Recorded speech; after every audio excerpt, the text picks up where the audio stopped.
Good morning, everybody. My name is Mayra Aldaz, and I'm the Director of Community Engagement at the New York Immigration Coalition. Today we will be hearing from James Hidalgo from the New York Legal Assistance Group.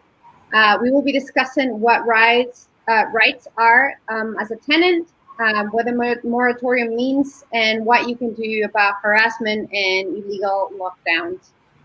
As always, please remember this is a public space. We want to make sure that this is a safe space as possible for everyone, so please refrain from sharing personal information. If you'd like to speak to a lawyer or contact us directly, our contact information has been pinned in the comment section, so please use that. I will like to take this opportunity also to thank Council Member Ampry Samuels, who unfortunately couldn't participate this morning.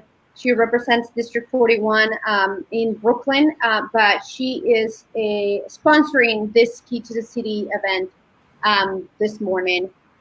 So now we will hear from James. Thank you, James, from the Legal Assistance Group. Welcome.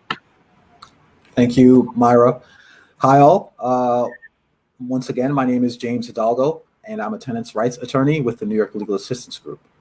So first, many of you have probably heard that there is an eviction moratorium now because of the COVID-19 pandemic.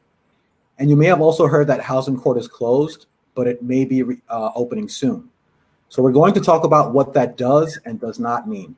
Next, we're going to talk about how you can protect your home, whether it's because you have been illegally locked out, because your landlord is harassing you, or because you need repairs urgently. And finally, we're going to talk about what to do if you cannot pay your rent. You want to be sure you understand what can and cannot happen, and to give you some resources to protect your home and your tenancy. Great. So let's get started.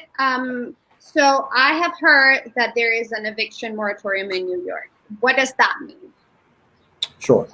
So the eviction moratorium means that for now, no one in New York can be evicted legally. The current eviction moratorium lasts until June 20th. Until that date, you cannot be legally removed from your home for any reason. But after June 20th, things get a little more complicated. So how so? I heard Cuomo extended the eviction moratorium until August 20th. Yes. So the governor did extend the eviction moratorium until August 20th, but only for certain types of cases, certain types of circumstances. So I'd like to just give you some context as it relates to the eviction moratorium. So if you do not already have a judgment of eviction, which is also known as a possessory judgment against you, you still cannot be evicted until the courts reopen. If there's not already a housing court case against you for non-payment of rent, you also cannot be evicted until the courts reopen. At the moment, housing court is closed, but it could reopen for new filings as early as June 22nd of this year. Okay, so if you don't have a housing court case against you at the moment, or if you don't already have a judgment of eviction against you, you still can't be evicted until August 20th, 2020, as long as that remains true. That's right. But if you do have a judgment of eviction against you already, whether it's in a non-payment case or a holdover case, you are more at risk. So you may receive, for those folks that do already have a judgment of eviction against them already, those folks may receive a marshal's notice of eviction as early as June 22nd. The marshal's notice is your warning that an eviction is coming your way in the near future.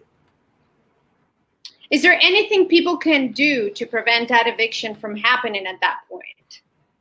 Sure.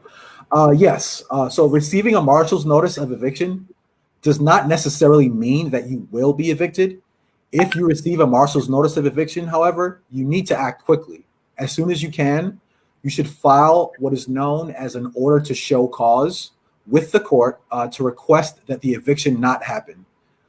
In legal jargon, you would be requesting a stay of eviction. And there are a few grounds on which a judge can stop your eviction from happening temporarily. So first, for those with judgments of eviction in non-payment cases who can demonstrate a COVID-19 related financial hardship, the eviction moratorium is extended to August 20 of this year. If this sounds vague, that's because it is. It's not yet clear how someone can demonstrate that their financial hardship is due to COVID-19. Next, if you are in a non-payment proceeding, you can argue that the eviction should be stopped because you've taken significant steps to repay the rent and catch up on your arrears. And finally, whether your judgment of eviction is a whether your judgment of eviction is in a non-payment or a holdover case, you can argue that an eviction would be unjust under the circumstances. I also heard there was a new law that passed in Albany that will even further extend the eviction moratorium. How does that law work? Sure. So the first thing that you should know is that the law still has to be signed by the governor before it can be officially become a law. So the state legislature has passed the law, but at the moment it has yet to be signed by the governor. But essentially what this law would do is stop judges from entering eviction judgments in non-payment cases for rent that became due from March 7th until all of the state of emergency orders in New York end, as long as tenants can demonstrate a COVID-19 related financial hardship.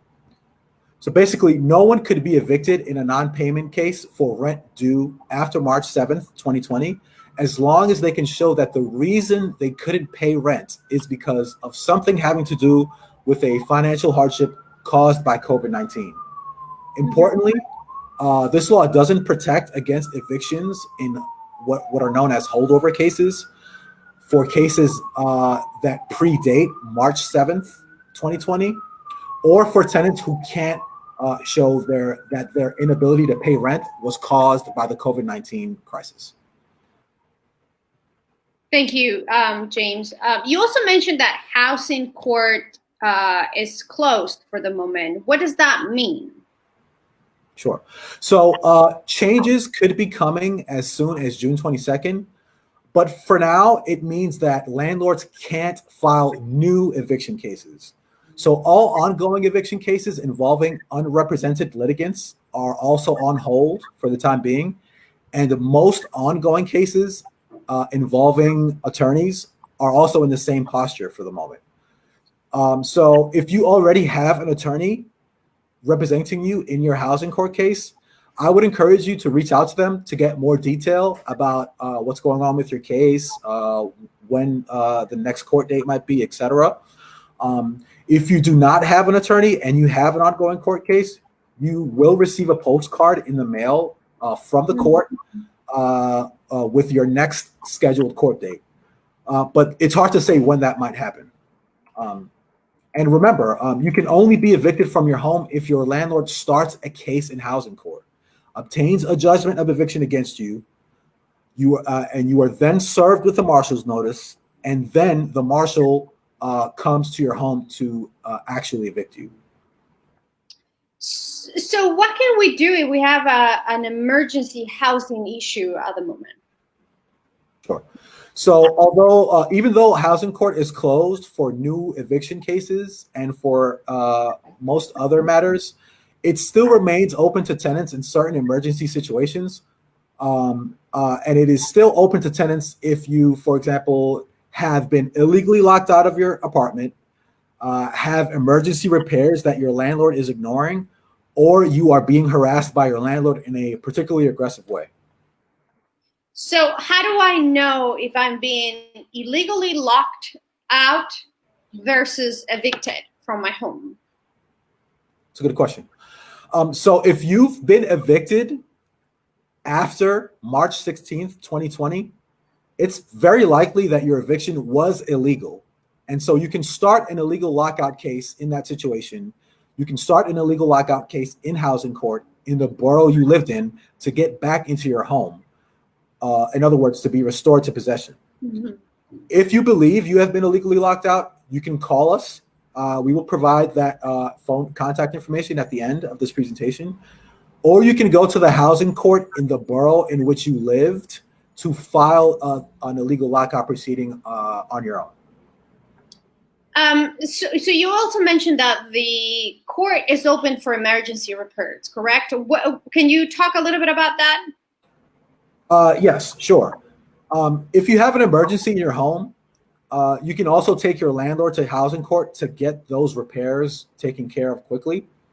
What constitutes an emergency repair as opposed to a non-emergency repair is unclear, but some helpful examples include not having hot water or gas, a ceiling in your apartment collapsing, a non-functioning toilet, a serious leak, basically anything that makes your home unlivable.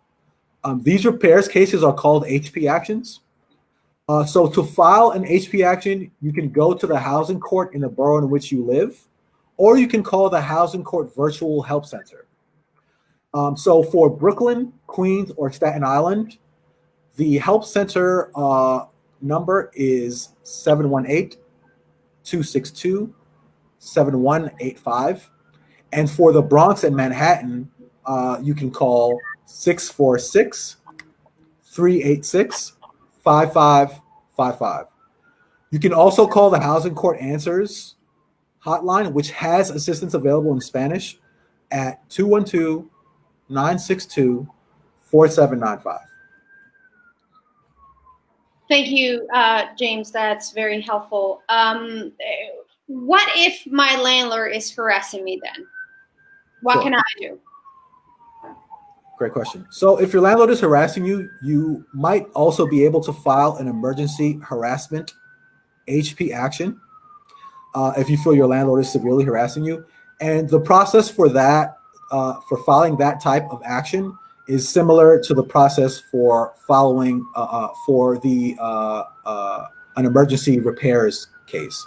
So you would essentially follow the same procedure for an emergency repairs case, the procedure that we described earlier. Great, thank you. So let's move to talking about rent agreements. We know that a lot of our community members not pay for rent. What can they do at this point? Sure. So first, you should remember that a landlord cannot evict you without first taking you to court. And that means that before you can lose your home, your landlord must go through these steps. So your landlord first must send you a formal rent demand for payment of any rent due. Landlords must give you at least 14 days to pay the alleged debt before they can proceed to take you to court. And then secondly, if you have not paid the back rent by the date on the rent demand notice, the landlord may start a non-payment case against you in housing court. Because of the pandemic, however, landlords cannot currently proceed to this step of filing a case in housing court. We do not yet know when the courts will reopen or what that will look like, and we don't have much advance warning when they do. But just know that housing court may start accepting new filings as early as June 22nd. So that is that June 22nd date is a date that folks should be aware of as a date when landlords can start filing new cases, including cases for non-payment of rent. Thirdly, when the courts do reopen, you should look out for court documents laying out the amount of rent owed, the months that haven't been paid, and the date by which you must appear in court. A document that contains that information is known as a petition. If you receive a petition for a housing court non-payment case, it's very important that you answer the petition. Because if you don't answer the petition, your landlord can win its case by default.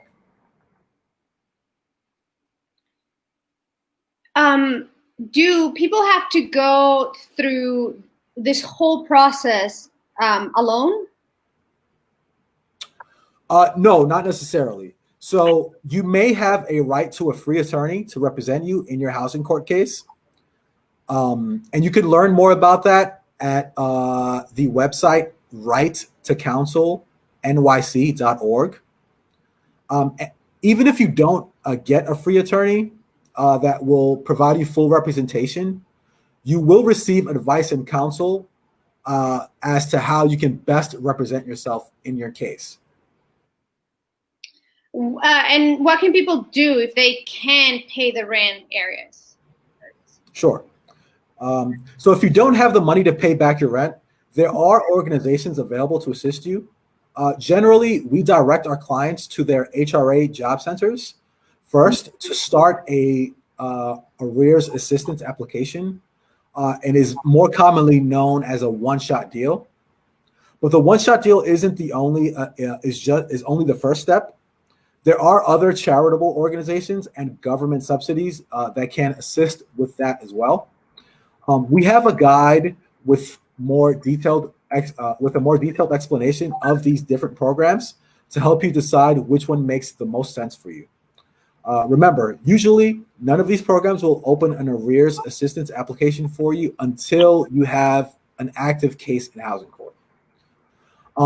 I'd also like to mention that there's also a brand new law called the Emergency Rent Relief Act of 2020 that just passed in Albany. But it still has yet to be signed by the governor. And essentially, this law would use federal dollars from the CARES Act to provide rental assistance directly to the landlords for rent that tenants couldn't pay from April 1st, 2020 to July 31st, 2020. A lot of the details regarding this law remain very unclear because it's a rapidly evolving situation. But we did want to make our viewers and our constituents aware that this law has been passed and that it is a potential source of relief for our community in these difficult times. Correct. Thank you, James. Is there help available for those community members that want to pay back before they get taken to court? Great question. So in Governor Cuomo's May 7th executive order, he did create a process that allows tenants who choose to do so to enter into a written agreement with their landlords to apply their existing security deposits to rent and then pay back or replenish that security deposit over a 12-month period that would start 90 days after the security deposit is applied to rent. So that is a measure that the governor implemented in his May 7th executive order, and that our community members can avail themselves of if they so choose. Yeah, I've heard a few community members that have started to do that. I've also heard that some buildings are participating in rent strikes. What does that mean? And should we organize a rent strike in my building? Should I do it? Should we recommend that community members do that? It's a great question. So a rent strike can be a great way for you and your neighbors to band together if you are already having trouble and cannot pay your rent. If you cannot pay rent as an individual and many others in your building are also in the same boat, in the same situation, organizing a rent strike can give you leverage against your landlord. But rent strikes can also be risky, especially for undocumented tenants. So before striking, you should I would suggest that you speak with an experienced tenant organizer. The Right to Counsel Coalition has resources for folks considering rent strikes. You can find them at the website righttocounselnyc.org, or you can Google Rent Strike Toolkit, or go to the website bit.ly/rentstrikeny. Or you can text the words rent strike or huelga de renta to 542-1920. This is great. Thank you very much, James. We're sure many of you have more questions about your specific housing situation. So if you would like to speak with a housing attorney, please call the New York Legal Assistance Group at 929-356-9582 between the hours of 10 a.m. to 1 p.m. Monday through Friday. You can also go to NYLAC.org/COVID-19 for more information about other legal resources available to those affected by the virus. Lastly, the NYIC is offering free and confidential immigration legal clinics in partnership with our friends at the New York Legal Assistance Group. Immigration attorneys are available for your phone consultations in June with flexible daytime and evening hours. So if you would like to request a consultation, please fill out an online form. The sign-up link is available on the screen at the moment and in the comment section. So please use that form to schedule an appointment with an attorney. We want to thank James again and the New York Legal Assistance Group and council member. And thank you everybody for your time. As always, it's great that you're joining this and we're trying to make the best of this situation and provide resources for the community. I hope everybody stays safe and well, and thank you. Goodbye. Thank you, Myra. Goodbye. Be safe, all.